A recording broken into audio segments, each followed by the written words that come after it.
So I wanted to create a off-the-rip video that I think will be incredibly helpful for all my Built For listeners. This is going to be episode number 3, a little bit off the grid episode. So what I want to talk about is exactly what you're seeing right now, which is 2 rings, right? This is a little strange, right? I went from somebody who wore no jewelry to now I wear a lot. And I want to talk about what those are and why is it important to me. So this first one is a ring, I'm at a stoplight right here, that I got from Ryan Holiday. And it stands for the 4 virtues of Stoicism, which is temperance, essentially your ability to control your anger, desires, temptations, all of those things. Top right one is an owl. It represents Athena, and it essentially stands for wisdom. Are you educating yourself? Are you pushing yourself forward? Things along those lines. The bottom left one is a lion.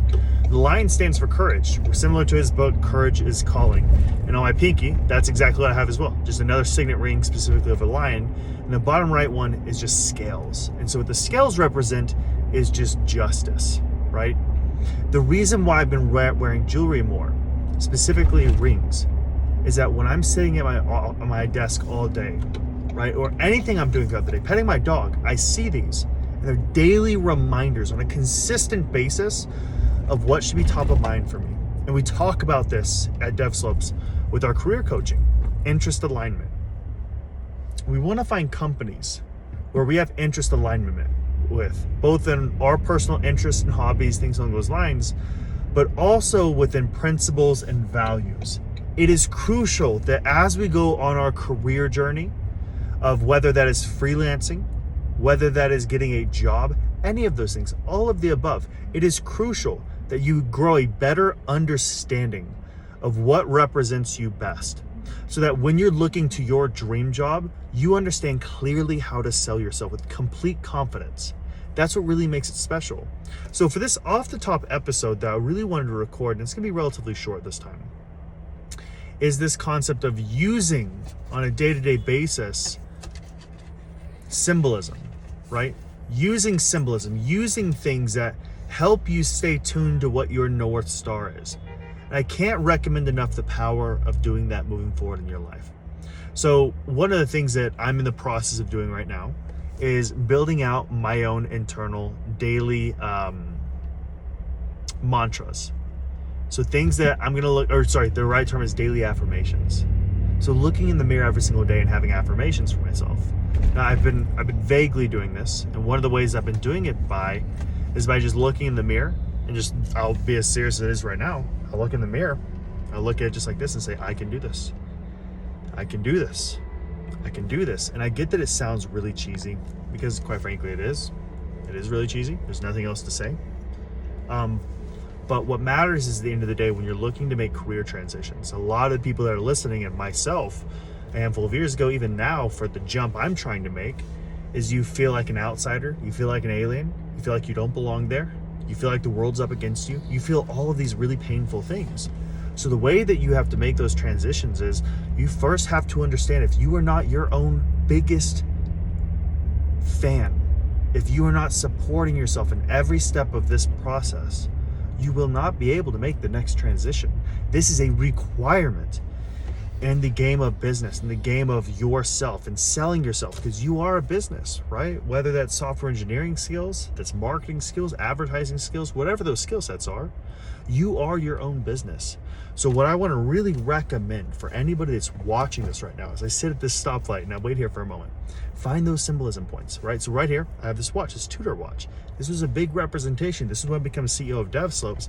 It was a gift to myself, or it was a gift from the founder to myself. I have another watch. It's just like this, same brand from Tudor. I'm a big fan of rap. I've loved it my entire life. So what I did is I went out probably about a year and a half ago, and I bought a $10,000 watch. It was a really expensive watch, right? And it has diamonds on it. It's beautiful. It has gold on it. And when I look at that, it's not just a status symbol. When I look at that, it's like, oh my God, look what I've come from. Like, look what I've been able to do.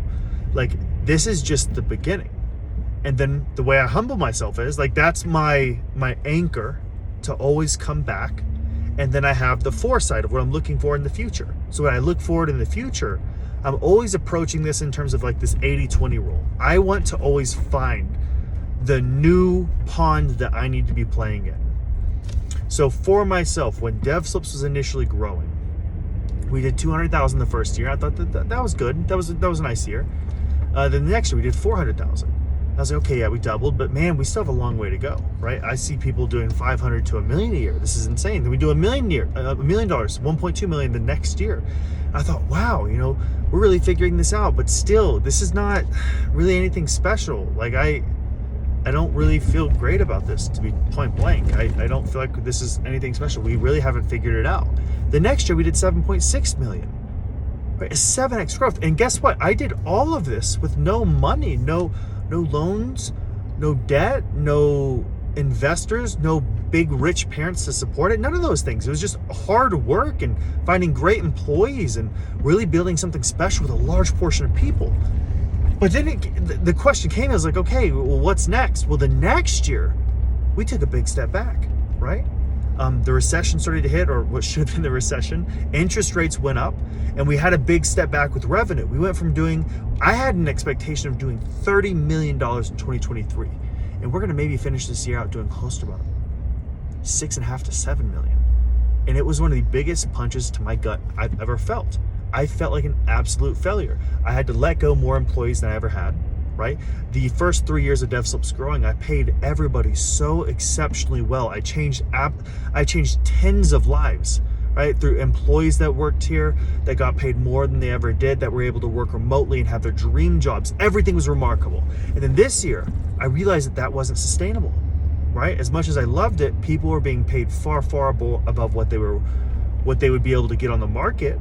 And unfortunately, that led to a bunch of just bad decisions being made, right? Like, you could love everybody and want to pay everybody, but at the same time, the business needs to be treated in a specific way. So it was a really painful learning lesson for myself. And I had to take a big step back to really, really reevaluate, okay, how am I going to do this? So this entire year, we've had employees leave Devslopes and leave the worst reviews about myself, saying that I'm the worst type of CEO to work with. All I care about was myself. And there are people who never would come to my calls and see what happened with students. They would never actually engage with students. They said Devslopes was a scam. And that's because every now and then, right? At least 4 or 5 times a month, we have people who want refunds. It's common, right? Every business has it. And these were individuals who would just beat on it. And this year's been an incredibly hard time for me from that sense. In August, we had to make a lot of cuts in the company. I reduced my salary, my overall income by about 60 to 70%. It was a really big cut. I had a big 6,000 square foot house that all the employees would come down to, right? I had a divorce last year, and this was my way of giving my kids something special, a big house they could play in, they can go outside, they can do all this really fun stuff. And it was such an amazing opportunity. And then I realized, oh, well, unfortunately right now, the company I can't ask other people to take cuts. It's not fair, right? One of the values right here, right? It wouldn't be the fair thing to do. So I had to take a big cut. And I had to go to where I'm one of the least paid people in the company. And I'm in an apartment, much smaller, not a fun time. My kids don't have the ability to go out and play, do any of those things. But I really had a life, my vision idea for that life for them. But guess what? That's what we sign up for, right? Sacrifice, challenge, pain. All this is part of the journey, right? That's one of the reasons why I started this off with being able to have symbolism. Looking at that little lion on my pinky finger is encouragement. Courage is calling, right? Those that step up to the plate who are willing to sacrifice, they get rewarded. Even though it's a really painful and hard process, it really does work out that way. So for this episode, the quality isn't going to be the best for the audio. The video may look a little strange on a handful of platforms we put it up on. But what I think is important to me right now is getting my message out more. I'm realizing that more students than ever within Devslopes have been asking, how do I make this career transition? And what I'm finding more and more is that people need the self and the soft skills above just the hard skills. The hard skills are relatively easy to teach when given the duration of time. The really hard skills to develop, though, are those soft skills and the self skills, right? Soft skills being interpersonal communication, being able to communicate with other people, especially through conflict.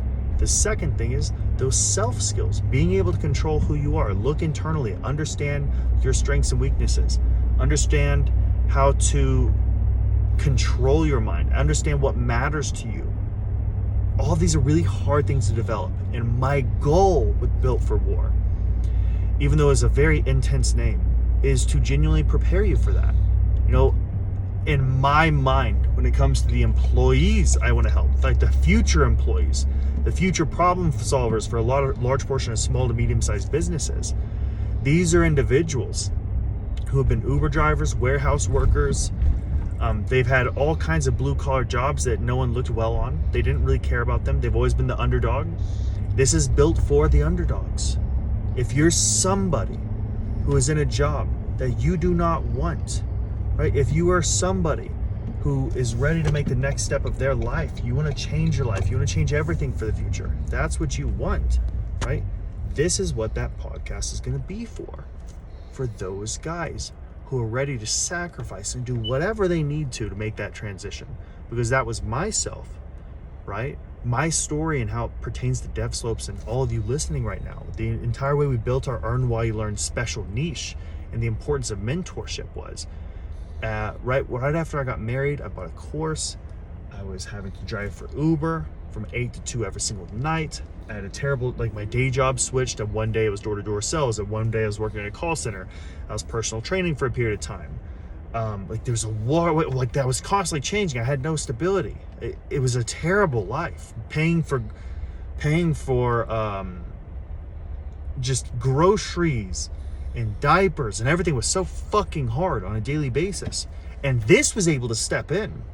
This concept of earning income while I was learning how to become a marketer, learning how to build websites, learning how to do all of this stuff, transformed my life.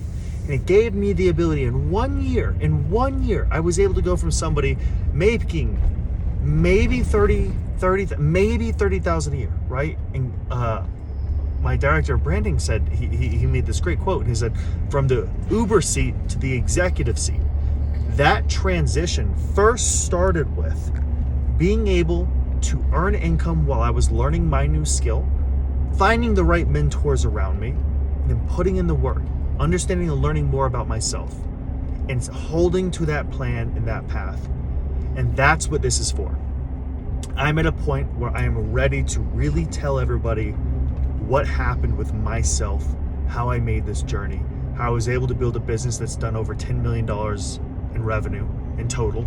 It's done in the 8-figure range in total revenue. We employed tens of people. We've helped and transformed hundreds to thousands of lives.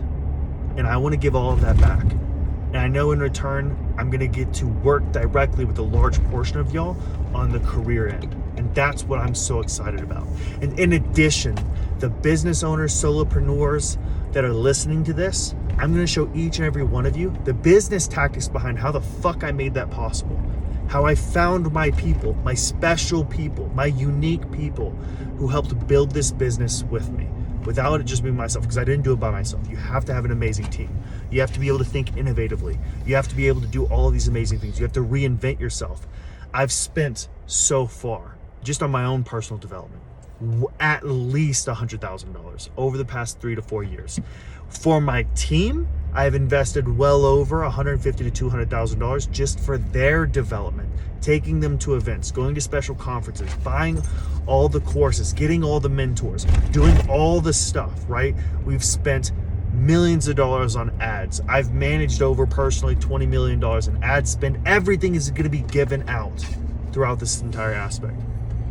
So stay tuned for episode 4. We're going to be getting into a lot of more nitty-gritty stuff, but in this quick one-off episode, what I wanted to talk about is symbolism. So whenever you see me from now on with rings on, I'm missing one I usually have. I usually have a sword one right here, and it stands for always stay on the offense. Always stay on the offense. Always stay on the offense. It's something I pulled up from jiu-jitsu. We'll talk about that more later. But when you see that, I would love for that to be a little bit of a reminder for yourself. Be a little bit of a reminder for what are you doing to remind yourself of your values, to be a constant daily little clicker to show you how you make your decisions. What's guiding your success? hopefully this gives you a little bit of a better glimpse into that. Thank you so much for listening. I'll see you on episode 4. Don't forget to subscribe, like, do all those beautiful things. I'll see you guys later.